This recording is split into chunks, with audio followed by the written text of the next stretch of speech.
Good evening, good day, good afternoon sa inyong lahat, and we are back for our second session dito sa PowerPoint Guard Podcast. My name is Josh and I'm here with I'm You're here with Randy, Tito Randy, and welcome to the show. Okay, for our episode today, we'll be talking about Cam Whitmore going to Washington with a trade, some best landing spots from for Dame. Obviously, he was bought out. yeah. Bradley Beal buyout, right? We'll talk about summer league a bit. We'll talk about the best free agents remaining. But to start our episode today, we didn't talk about the Lakers much last episode, so let's start with that. So today they officially signed DeAndre Ayton, Jake LaRavia, and again bringing back Jackson Hayes.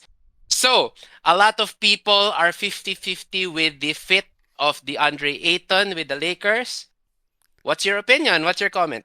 I'm happy. As you know, I'm very excited about this. Si Aiton ang pinaka I think he's the most uh, a better pick for us this off-season. Siya lang yung pinakamagandang available for me, honestly. Uh, at least in terms of being a fit on what we need. A good scorer, very good defender if he wants to. We just need If he wants to. yeah, konting debate sa defense, but all in all, well, not defense, but attitude rather. But all in all, I think having Luca and LeBron on the team will make him straight. Yeah, I'm really, So really happy. so for me, let's start with Ayton. I think offensively we will be a monster. With Ayton was last successful playing with a very good point guard in Chris Paul back in Phoenix. He needs somebody to give him the lobs, to give him the assists. Basically, pag nag-roll na siya, pick and pop, marunong din siya mag mid-range jump shot. So, I think he will be successful offensively. Again, to your point, defensively, dun may question marks Yeah. in terms of how he will anchor the defense inside. He can be, like you said, he can be good defensively if he's engaged. But again, that's hopefully the coaching staff of the Lakers can change his mind, his motor, make sure. Trivia pala, assistant coach pala ni DeAndre Ayton dati si Scott Brooks when he was in Portland. Oh, Yes, yeah, so yeah. Scott Brooks actually recommended na sabi, "Uy, sige, kunin natin si Ayton. He will be a good fit for us." Question though, before we continue with Jake LaRavia and the re-signing of Jackson Hayes. You think the Lakers got lucky? Kasi if the Andre Ayton wasn't bought out, who who should be our center now? Sino nga ba kung hindi si DeAndre Ayton? Do you think the Lakers got lucky?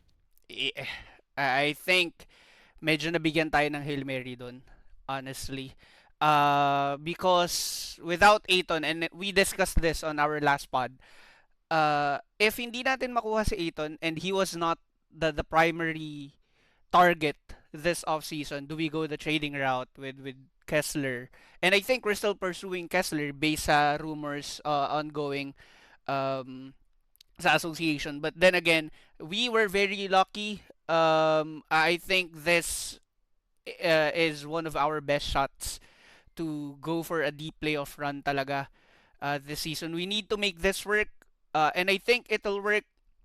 Um, yeah, my only concern was again with Aiton, yung attitude niya. But then again, having those veterans, having those experienced champions and very good superstars, I think uh, we'll basically have a good season. And to tell you this, at one point in time with Aiton din, 'di ba, way back 2022 when they made it to the NBA Finals, yung mainstream media was calling him somewhat of a 21, very 21. yeah, very dominant. And at one point in time, although for me it's a stretch, na compare siya kay Shaq with how dominant he is or he was during that season. Again, I think it's a stretch. No one will be as dominant as Shaq, but it's a good compliment to have as a player.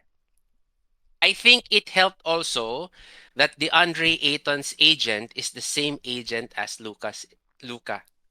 So I think merong internal na usapan yan na, uy, we're seeking a buyout. Pwede ba, ano, since Lakers, Rob, ano, since naghanap ka ng center, baka si DeAndre Ayton na lang. Tingnan natin yung Yes. contract. So, I think that helped for sure. So yes, in terms of DeAndre Ayton, I'm excited to see the potential offensively. Defensively, may question marks. Hopefully, he's as engaged as possible. But again, a starting five of Luka, AR, LeBron, Rui, and DeAndre Ayton, I think is one of the best sa NBA, in my opinion. I agree. Medyo Sige, biased. bias tayo, bias. Sige, let's move on. Underrated signing ni Jake LaRavia. Again, we spoke about it a bit in the last pod, but thoughts that officially signed na siya. Again, I didn't know about him since na-acquire natin siya. And I think, and it would still be my stand here, he just needs minutes. I think he's a really good player. Comparing him to DFS is too much. DFS is established already. But let's give the kid his potential, right? Give him time. Give him time to grow. Flap his wings for a bit. And I think same with Ayton kasi hindi pa naman sila ganun katatanda. Having those seasoned vets will pretty much help them with their careers. So, yeah, good Okay. signing for us. Good, good. Sige. Lastly, the re-signing of backup center, previously starting center Jackson Hayes. Comments on that. Okay naman siya eh. Jackson was very good at least sa middle part ng season. Uh, Nagkaroon ng time na we badly needed him. And then nung bumalik siya, medyo okay naman yung performance niya. Medyo nag-dwindle down lang talaga nung nagkaroon ng agawan ng minutes if we're going to play small ball. How are we going to utilize him effectively? Medyo, I think medyo na-hit yung confidence niya with less than minutes, especially during the postseason. But I think he's a good backup center for us. Okay? Isa siya sa mga type ng center na gusto ni Luka. A lob threat, very active, talagang throwing his body out there, jumping left, right, and center. We just need to utilize him better. But I think he's a good re-signing for us. At may no The trade clause fact siya. Oo nga, may no trade clause siya. Ano siya, again, hindi siya binigay. It's just part of the CBA na pag 3 1-year contracts ka, it's gonna be given to you for your bird rights, etc. It's a Right. whole big thing. Watch Trevor Lane explain it in Lakers Nation. Shout out to Trevor Lane. Shout Ah, out. shout out to Trevor Lane. Jackson Hayes for me, the fact na nakilala siya because of Luka lang, right? Tells me na again, kung si DeAndre Ayton will be with us, malaking potential talaga with that's basically a good signing for me. So yes, so Jackson Hayes, he knows the system. Again, same agent as Luka and DeAndre Ayton. Perhaps may nangyari ulit doon na internal signing, but yeah, okay. Staying with the Lakers. Um there are rumors that the Lakers and the Heat are talking to each other about an Andrew Wiggins trade. Ang ibibigay ng Lakers will be Rui, Connect. Kinect, and a first round pick. Again, hindi siya matuloy-tuloy because the Lakers think it's too much giving up a first round talent like Kinect and a first round pick on 2031. It is Thoughts? too much. It is too much. Rui played well. Really, really well this last season. Career high 41% from 3. Yeah. And to give that up for someone who's let's say, sige, bigyan natin ng edge si Wiggins, who's a little better than Rui. I still think it's too much. Okay, although medyo yung kaso natin it's not working out well because as far as what I've seen sa two summer league games, that's two summer league games. Si Dalton medyo nangangapa. Struggling, yes. I think earlier kasi yung kaninang game lang yung pinanood ko, he only scored 4 points on 2 out of 7 shooting. So, and Bronny played what? 11 minutes? He scored Scored 10 10 points. points with a steal, with that monstrous dunk na nakita ko sa highlights kanina. I think it's too much. But then again, on the other side, we're not making a good case for it dahil nga sa nangyari with Kinect this past two games. Yeah. Okay. Ako din, I think it's too much. Either Rui plus Kinect, no first round, or Rui, Shake, and that first round pick. So I think it's too much. We have a need for a 3 and D. Obviously, DFS is out. But again, that's too much. Yeah, Speaking of the Kessler trade, I think that's dead because the Utah Jazz is asking for two first round picks. One first round pick lang ang pwede nating ma-offer. The others are pick swaps. So I think that's dead. So we need to look elsewhere if we are still looking to shore up our center options. However, sabi rin sa news they are excited, meaning the Lakers are excited to play Maxi as a stretch big. Luka is familiar with him, can space the floor. So yeah, technically we have three good centers, Ayton, Hayes, and Maxi. I think we need to add one more, but we'll see. We Horford. don't have Horford. I think is going to the Warriors. It's all signs point of him going to the Warriors. Not confirmed yet. We'll discuss that later on our best free agents remaining segment later. Any Okay. other thoughts about the Lakers moves? Do you think we need to move one more piece? What Yes. do you expect? Kailangan natin i-clear yung second unit natin. It didn't work Who? the last two seasons. Who would you For move? for one, Gabe, I'll move on from Gabe. He showed signs of life naman this past season, but he's been what with us for two seasons already. I don't think we're getting the 33 million we paid him. Sa contract. 11 million expiring this year. Yeah, 11 million expiring this year. I think we need to move him. Basically, Who?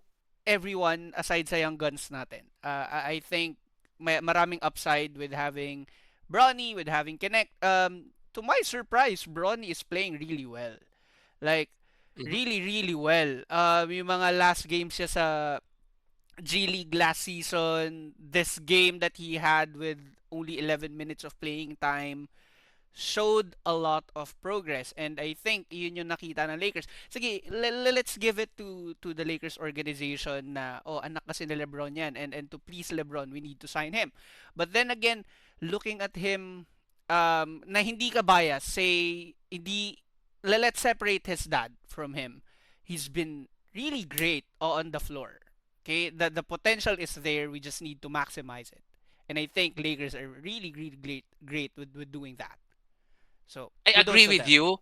And to add to that, think of him as a player who just got back from cardiac arrest. Yes, exactly, right? Isipin nyo yun. If his name is not Bronny James, it's gonna be the story of Summer League or last year na, uy, this player came back from cardiac arrest, played well, trying to prove on his second year. So, agree with you. Maganda yung development ni Bronny. Again, there are rumors that he's gonna be part of the second unit sa bench as a defensive menace, etc. So, we'll see. I'm excited for Bronny. So we'll see. Any other thoughts about the Lakers before we move on? Let's think. Well, last lang with Kleba. I know he's really good on the floor, pero medyo may asterisk ako sa kanya this coming season. Because Galing siya sa major injury. Okay? And we he don't played one game last year, the last game of the playoffs. yeah, so again, we don't know how it will really work out. Although kabisado siya ni Luka, but then again, we have other players on the floor, right? LeBron is also a playmaker. Um, and I just wish, because I know may 3-point shooting siya, I know he's really good, he's really tall, he can use his body well. I am really, really preaching this for the longest time. I like European players. They're transforming the game into ways we've never seen before. Um, so hoping to have a good season for him. I wouldn't pressure him too much, but just give us a really good game or a good season rather. Yun lang. Agree with you. So I'm excited also. Again, Luca has played with him already, so we'll see about that. Sige, let's move on. Cam Whitmore to Washington. So Houston said na they found a good partner for Cam Whitmore to be traded to make sure na yung development niya will continue. Because obviously, he seems like a good scorer, right? And obviously with the depth that Houston has, he will lose minutes for sure with Yes. everybody they have. That's why they thought na Washington would be a good fit for him. He can play immediately, might start over Chris Middleton. So thoughts on Cam Whitmore going to Washington? Good signing sa Wizards. I think to your point, Cam Whitmore is a good player. Kailangan lang niya ng environment kung saan siya talaga mapapakita niya yung talents niya, right? With Houston, sobrang ano na nila eh. With Whitmore's play style, they have a lot other players na nakita na natin yung progress. So medyo wala talaga siyang lugar na dun, if I can say that. I'm not saying that he's bad. Yep. I'm not saying that Houston doesn't want him. Talagang hindi na kayang i-foster ng Houston yung talent na They're kagaya deep. ni Whitmore. Yeah, Oof. very, very deep and very, very scary. Ito na naman ako sa very, very, but they're really scary with this coming season on paper, having Kevin Durant, so mas lalo talaga siyang mawawalan ng talents. But I'm excited for him. I hope he excels, and I believe that he will excel. Uh, so, yeah, I will be watching sa progression niya this coming season. Agree with you on Cam Whitmore. I think he's very talented. He just needs he just needs minutes, in my opinion. So I think, and he will get that with Washington. So we'll see if he's gonna start. Probably Chris Middleton will start the year as a starter, and then maybe in the mid year, Cam Whitmore will overtake. We will see. So congrats to Cam Whitmore. Sige, let's move on to the next one. So as you have known, Damian Lillard was bought out by Milwaukee and is now a free agent.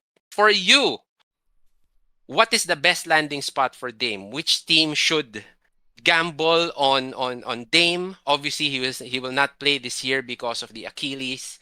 So, what's your opinion? What's the best team that could get him and then play him after a year? Yeah, first off, speedy recovery for Dame. I know he's gonna get over this as what greats normally do. In terms of teams, honestly, I don't see Lakers doing it. Although may rumors involving Lakers. Um, we and no disrespect to Dame at all, but I think we have the weapons we need in terms of the depth of our team. So his play style doesn't necessarily fit well with us right now. Dahil may luka na rin tayo and everything. And Dame needs the ball more. I think the Heat would be a pretty good landing spot for him kasi may mutual interest naman na with both parties ever They're since the eh. front runners, by the way, the Heat. Yeah. And partnering him with Rozier, with Hero, with Adebayo, I think Heat needs another star since losing Butler, right? They need someone who knows how to win games. I know Bam knows how to win games, but they need that level of experience na meron si Dame. So, Heat would be my front runners. And I believe anytime soon, may mangyayari dyan on both parties. I have two dark horse teams who can probably have a good fit for Dame. Number one will be Boston, right? Obviously, Tatum will be out na.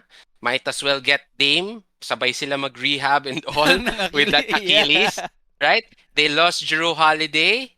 They have Anthony Simons on an expiring. Bata yan ni Dame before in Portland. Yes. So Boston might be a dark horse if they can sign him for the minimum and then get his bird rights next year signed to a little a higher salary. So Boston might be a good fit there. And the aforementioned Portland. So baka gusto na mag-retire ni Dame sa Portland. Baka that's a good fit also since again Drew is old. Tingin ko nga Drew will be traded mid-season but we'll see. So yun ang two teams ko for Damian Lillard. So we'll see. Again, speedy recovery for Dame hopefully sooner rather than later. Sige, speaking of buyouts, okay? The uh, the the the Bradley Beal issue regarding him, pinag-iisipan pa ng Suns ko iba-buy out siya or what. But let's say na buy out siya, best landing spots for you for Bradley Beal on a minimum deal biannual whatever. Lakers. Lakers. Why? Why? I think with the Lakers especially, kailangan natin nung scoring ability ni Bradley Beal. Yung Okay. last season niya for me, or this past season with the Suns, we all knew from the very beginning it won't work. Having three score mindset players on the team, it just won't work. But if he were, and I'm really hoping that he'd go to the Lakers, we have two very unselfish superstars with LeBron and Luka. We have an up and coming star player with Austin, right? Mm-hmm. We have a good center with Ayton na, right? And two of our best power forwards, Vando and Rui. So having Bradley Beal sa rotation na yon, we have we will have the firepower that we're lacking the past couple of seasons. Wala tayong streaky shooter. We hope that it was Kinect last season kasi very good shooter si Kinect. In some games, he did. Yeah, some games. But we need someone with the mentality that regardless, I may shoot 3 out of 22, but I will still shoot the ball. Okay, I don't care about stats. I will shoot this D ball. Right? And that's what I like with Beal. Kailangan natin yung player na kagaya niya. We don't need him to handle the ball. We need him to score. So sana makuha natin siya. So we'll see. Again, there's no ang news is within the next 48 hours we will find out if Bradley Beal is gonna get bought out. He will give up around 14 million of his salary, of his 113 million something. He will give up 14 million of that to get bought out. Again, Lakers are tied to Bradley Beal. Obviously, Lakers will always be tied to everything. But ang dark horse ko, which I think is a good fit, will be Minnesota. Minnesota just lost Nickeil Alexander Walker. So I think they have a hole in the shooting guard. Obviously, Ant-Man is there, but he might be a good bench scorer for them since again they lost Nickeil Would Alexander he Walker. take So that we'll role see. though? Right? That's the I mean, question. if he's under the veteran minimum and Ant is there, right? He will rather play with Minnesota rather than Phoenix right now. I think he has overwhelmed his stay in Phoenix. So we'll see. Yeah. But again, wala pang confirmation whether he's gonna be bought out. But again, you can read a lot more. Again, shout out Trevor Lane in Basketball Trevor Bulletin. Diniscuss Lane. nila Trevor Lane. Okay, sige, let's move on. Jonas Valanciunas trying to play in Europe but ayaw siya pakawalan ng Denver. Have you heard this news? Yes, I was reading about that earlier, and I think it's about right. Okay. And I'm saying this as a professional myself, hindi man sa sports field, but as a professional, as a young working professional. Wow, young. The thing Ikaw is, lang yang. we all have contracts for a reason, right? And as a professional, it is your duty and responsibility to honor it, regardless. So, um, it's not. I know we're working for, of course, para sa pera. Bakit ka naman nagtatrabaho? But in sports, kasama ang passion doon, right? And you were under the association for a reason. You are tied under that organization, and it's your duty as a professional to be a professional. So honor that contract. Kasi Denver like you for a reason, and may kontrata ka. So, hindi naman basta-basta pwede pag sinabi mo, ayoko na, lipat na ako dito kasi mas malaki bayad sa akin. Eh, ganun-ganun na lang yun. Hindi ka naman pwede mag-severe ng ties ng basta-basta. So, That's right. medyo, I didn't like what Jonas is, or I still don't like what he is doing right now. I think he should honor his contract. But yeah. But I think from the news, I think ayaw naman siya pakawalan ng Denver at Yeah. mukhang maglalaro naman siya. Again, to your point based on the contract. It was just interesting na parang, uy, na-trade ako dito sa team na to, ayoko na maglaro dyan. So parang, Yeah. I just found that interesting. But again, in terms of fit, I think he's a good backup for Jokic. Actually, Denver, in the last pod we discussed one of the winners of free agency. They added Jonas Valanciunas, Cam Johnson, who else? THJ, Tim Hardaway Jr., and Bruce Brown again returning. So I think they're one of the top two, three teams in the West right now with their addition. So sana hindi umalis si Jonas para makalaro siya. I think they will Sige. always be in the top four as long as Jokic is playing. Although, may theory ako dun, sorry. Do you think one of the reasons bakit, bukod sa malaking amount na in-offer sa kanya sa Greece, do you think kaya ayaw niyang maglaro sa Denver is because he knows he's a starting center and he doesn't want to be a backup? No. I mean, he was brought off the bench when he was with the Kings. He was also late in the season when he was still in Washington. He was brought off the bench also in favor of Alex Sarr, the rookie. So I don't think he's not a starting center anymore. Yun na lang. I think he needs to accept that siguro mga 2, 3 years ago might be a starting center but Yeah. not anymore. So good luck to you, Yona. Sana Yes. makapaglaro ka. Honor your Sige, contract. honor your contract, yes. Let's move on, let's move on. Sige, best remaining free agents, right? Let me send you this link so you can see lang in the background. Let me Sige daw. share this to you. No need to open it. Okay. Just checking it. So while you're opening it, I'll read some of the names here. So obviously the first one is Dame Lillard. We spoke about him already. Yeah. Number two, restricted Josh Giddey. They are waiting for a contract from Chicago. I think again, wala naman ng money remaining across the team, so they're just waiting for that contract. A grand projection for this will be about 30 million ish a year for Josh Giddey. Any comments on Josh Giddey? He's a good player. For me, honestly, I like him when he was still with the Thunder. Nagte-triple double siya doon, 'di ba? Sa Oklahoma before. Yep. But Yeah. again, straight up one-on-one trade with him and Alex Caruso, which brought OKC the championship. So I don't know. For me, para siyang he was good at one point in time and then suddenly naging mediocre siya. I will say siguro hindi naman mediocre but like an average player. Um but I believe that he can, do more if he exerts more effort. So, yeah, honestly I don't know. There's something wrong, I think. Bulls are a mess. That's all I can say. I don't know what they did. They got the a bad return on the Lonzo Ball trade, number one. I think nalugi sila doon. Nalugi din sila dun sa the Aaron Fox, Zach Lavine trade. Nalugi sila dun eh. Yeah. Basta, di ba, sino lang ba nakuha nila? Zach Collins and who else?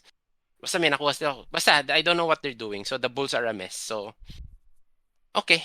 Let's move on. Jonathan Kuminga, restricted also. Again, playing hardball with the Golden State front office. I think he's talented, but I don't think he fits what Golden State wants to do. Yes, yes. And especially, I think it was made clear when they signed Butler na we it's like a professional way of saying na we don't need your talents because it just doesn't fit our system. And siguro I think yung maturity it comes into play. Experience as well. Right? For all I know, Jonathan Kuminga is a young talented kid. He needs more experience for me. So I think he's better off moving to another team. Again, Right? rumors of him moving to the Kings are floating around. No concrete answer yet on what's going to happen. The other name that's going back to Golden State, I think, is Malik Monk. Sign and trade, something like that. So again, nothing sure yet. We'll see what's going to happen there. Sige. Next one here on the list, Malik Beasley. Medyo weird to. Yeah, I saw that. That's with the ano, 'di ba? Yung parang he's under investigation because of like yung mga bets. Yes, mga Uh, gambling.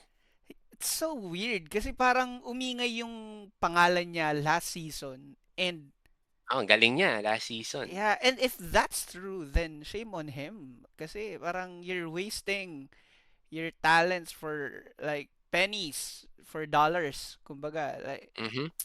I don't know. Sobrang Again, weird. I think the Pistons have pivoted nicely, signing Duncan Robinson and who's the other one that they signed? Uh, Detroit Pistons. Let's look for it. Pistons free agent signing. They signed another one, another shooter, free agent signings. So, I agree with you. Ang weird lang nung kay Beasley kasi he was in line to ano to resign with Right. Detroit. Tapos biglang this whole news about him gambling and betting on games. Wala na. I think the I think they have moved on from Malik Beasley. So we will see kung ano mangyayari sa kanya. So I don't think he's gonna play in an NBA team this year, in my opinion. Sige, last two players tayo. Cam Thomas for Brooklyn. Very good scorer, zero defense, waiting for a contract for from Brooklyn. Ball hog. I can't hear you. What happened? Oh, go. Hello, hello, hello, hello. Can you hear me? Yes, can Yeah, hear you. yeah. So, I mentioned Cam Thomas is a good offensive player, but a ball hog for me. Too much of handling the ball, too much of showing your talents, too much of everything, and I think he needs to learn how to play or how to gel with the team. That's the Okay. he's trying Uh, to be Kobe or Jordan. 24 siya, number 24. Yeah, but he's doing the I wouldn't say good, like parang kinukuha niya yung parts ni Kobe na kung paano siya normally pinoportray without like seeing Kobe as a whole. And yung si Cam Thomas, parang one aspect lang ng game ni Kobe now. Mhm. Or at least trying to be. I agree with that. Again, I think he's gonna come back to the Brooklyn Nets. It's just more so the contract. They need to agree on that. Sige, last name that I want to discuss before we move on to the next one. Quentin Grimes started the season in Dallas, got traded to Philadelphia, blew up in Philadelphia, and is now a restricted agent waiting to be signed by either Philadelphia with a qualifying offer or I don't know. I don't know what's gonna happen here. I would like the Lakers to explore this though. Kung hindi siya bigyan ng offer ng Philadelphia, I think he's a good 3 and D fit for the Lakers. What do you think? We don't have any rumors tying him to the Lakers though, right? Like at least right now, wala. Trevor Lane mentioned it in Basketball Bulletin. Shout out Trevor Lane. Trevor. Yeah, I think well, I will involve another player's name, and that name is gonna be Paul George. He's Whew, better than the Paul worst George. contract right now. Yes, Yes, the worst contract in the NBA right now. um Philadelphia is better with hanging on to Quentin Grimes. They have a good player that they can develop, that they can take them to places because they have very problematic stars right now who's barely available, right? Yes. And this is with all animosity. They're barely available. They expect supermax contracts, paying 200 plus million what, and then barely be available for media appearances, for games in general, nothing. And they have a lot of negative things to say sa organization, sa players, sa fan base. Whereas wala naman silang pinoproduce. Like, come on, Galit na guys. galit ka. Yeah, because I think they're fooling everyone. They're taking the organization's money for nothing. So, out of respect sa game, out of respect sa organization, guys, you are paid to play. Play. That's it, right? You're in the sports business, but at the same time, you're in the entertainment business, right? So, wala kang mapoproduce na entertainment if you're not there, if you're not playing. You're not worth it. That's it. Availability is the best talent right now. So agree with Yes. you. Philadelphia is problematic now. I don't know what's. I don't even know if Embiid and Paul George are playing this year. I don't know. They have a good young core with Maxi, Jared McCain, obviously the new rookie VJ Edgecombe. But again, it all hinges on if PG and Embiid are gonna play. So we'll see. The East this week, we don't know what's gonna happen with the East. So let's wait for that. So yun, some of the best free agents remaining for the year. Obviously, marami pa. We have Westbrook, we have Horford. So some of them, again, Horford is tied to the Warriors. I think it's a foregone conclusion he's gonna go there. Westbrook, I think, is tied to the Kings, if I'm not mistaken. Chris Paul is tied to everybody. Maybe Last the season na LA niya, di ba? team. Sabi niya last season na niya. So, we will see. Okay? So, those are some of the free agents that are still in the market right now. Sige, let's move on. Question for you. Which Summer League player are you excited to see play? Kasi it's Summer League season already. Sino nga ba? Sino nga ba? Sino inaantay mo? Obviously, Lakers, I want to see Bronny. We discussed him a little bit earlier. But who else from other teams who are you excited for? Well, syempre Cooper Flag.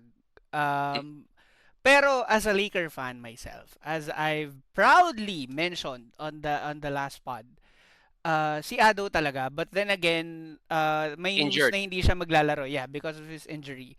So, Bronny James, I want him to showcase his upgraded talent that was He did a always bit. there. Yes, for 11 minutes, right? And yung mga ginawa niyang highlights, for me, it shows a very matured, improved, upgraded player, and I'm really happy for him kasi he's proving a lot of people wrong. Doubters. Yeah, the doubters, right? Kasi anak ka lang ni LeBron and all this and all that. Guess what? He's outplay with that one game.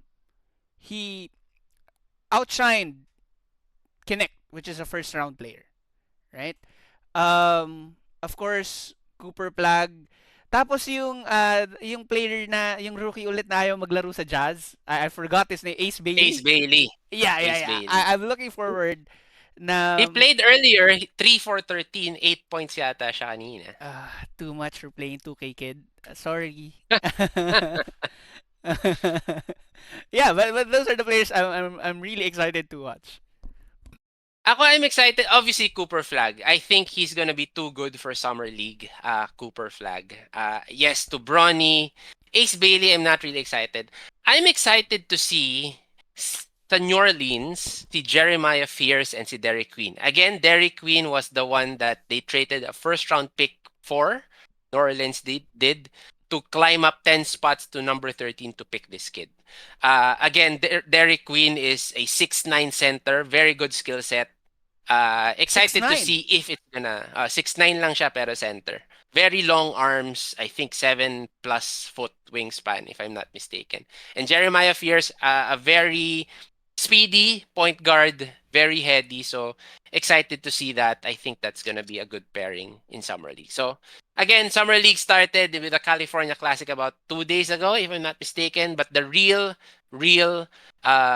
Summer League in Las Vegas will start on July 10 in the US, July 11 here in the Philippines. And again, the first game for our Lakers, kalaban nila ang Dallas. So we'll see Bronny versus Cooper Flag. So make sure wag kang matulog doon. Nako po. Papanoorin natin live. So we'll see. Okay. Okay.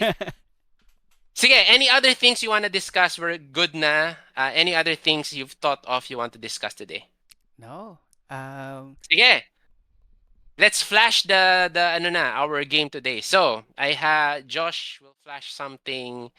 Uh There we we're gonna go. draft.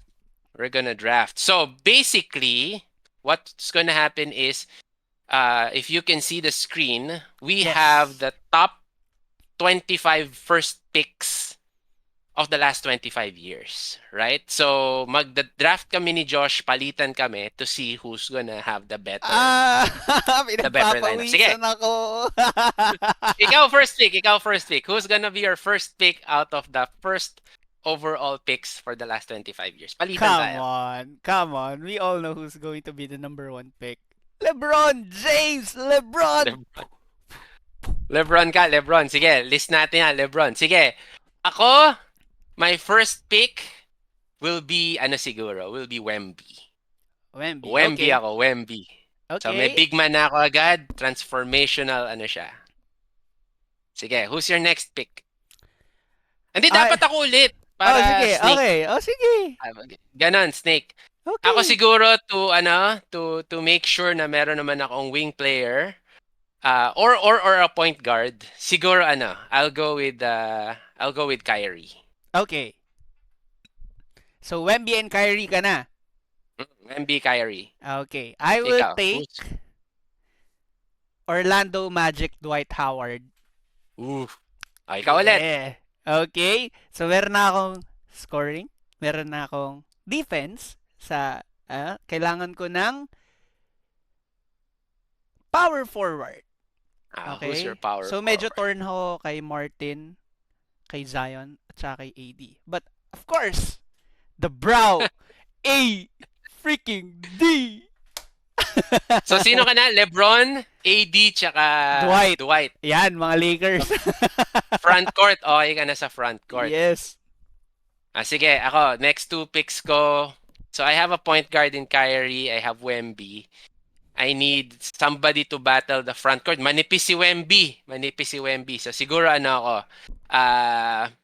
Blake Griffin ako. Blake Griffin. Okay. Blake Griffin. And my next pick will be siguro Ant-Man ako. So Kyrie, Ant-Man, Naku. Blake Griffin, and Wemby so far. Dalawa ka Okay. pa para may sixth man. Okay. Kompleto mo yung 5 plus another one para may sixth man ka. Okay. So far, meron akong LeBron, meron akong Dwight, LeBron, Dwight, AD. AD, Okay. Tapos, kunin natin si Derrick dalawa. Rose sa mix. Okay? Point guard mo, Yeah, okay. very athletic Derrick point Rose, guard. Yes. okay, okay. And then, oh no. Wala. Oh no. Ben Simmons! No!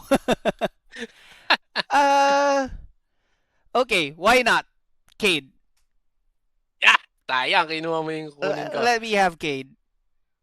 Sino na sa'yo? So Derrick I have Rose, Cade, LeBron, LeBron. AD, and Dwight. Okay, sige. Ako, sino na ako?